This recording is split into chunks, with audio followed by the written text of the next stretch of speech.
Hi guys, today for dinner I'm going to be making a pot roast in the crock pot, and it is a super simple recipe. It's the kind of recipe that even someone who's never cooked a day in their life, they can make this recipe. So I thought I'd show you how to do it. Come on, let's go. For this recipe you're going to need a roast, and today we're using a pork roast, but you can also use a beef roast or a turkey roast or whatever kind of roast you desire. And we also have 2 cans of carrots. I generally prefer to use fresh baby carrots, but canned carrots is what I have right now, and it works just as well. And then I'm going to also use this seasoning mix. If I can pick it up, I'll show you. It is just the Crock Pot brand, and this is the Savory Pot Roast, and they have all different flavors of those mixes.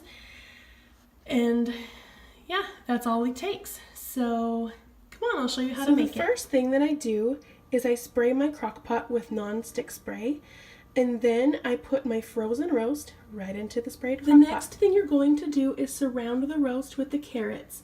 If you're using cans of carrots, you're going to want to drain them first and then dump them in. The next thing you're going to do is dump the seasoning mix over the top. Then you just put the lid on and let it cook all day. Generally, when I'm cooking this recipe, I will cook it on low and let it cook for several hours. Sometimes I start it the night before and just let it go on low, but I didn't even decide I was going to cook this recipe until a little bit ago, and well, I need to cook it on high. So if you don't have as much time, then just cook it on high, but it's still going to cook for about probably 10 hours on high. It's completely frozen, but it's small. So I'm going to let it cook until it's done, probably about 10 hours, and then we will have a delicious dinner. So it's been about 9 hours since I started the roast, but it's starting to smell like it's done and might be starting to get a little overdone, so let's go check it. So I used a fork just to check the tenderness of the meat, and it was perfect. It fell right apart.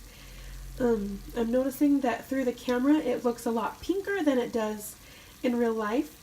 It's actually not pink at all, but it smells delicious. The carrots on the edges might be a little bit burned, but that's okay, it's not bad.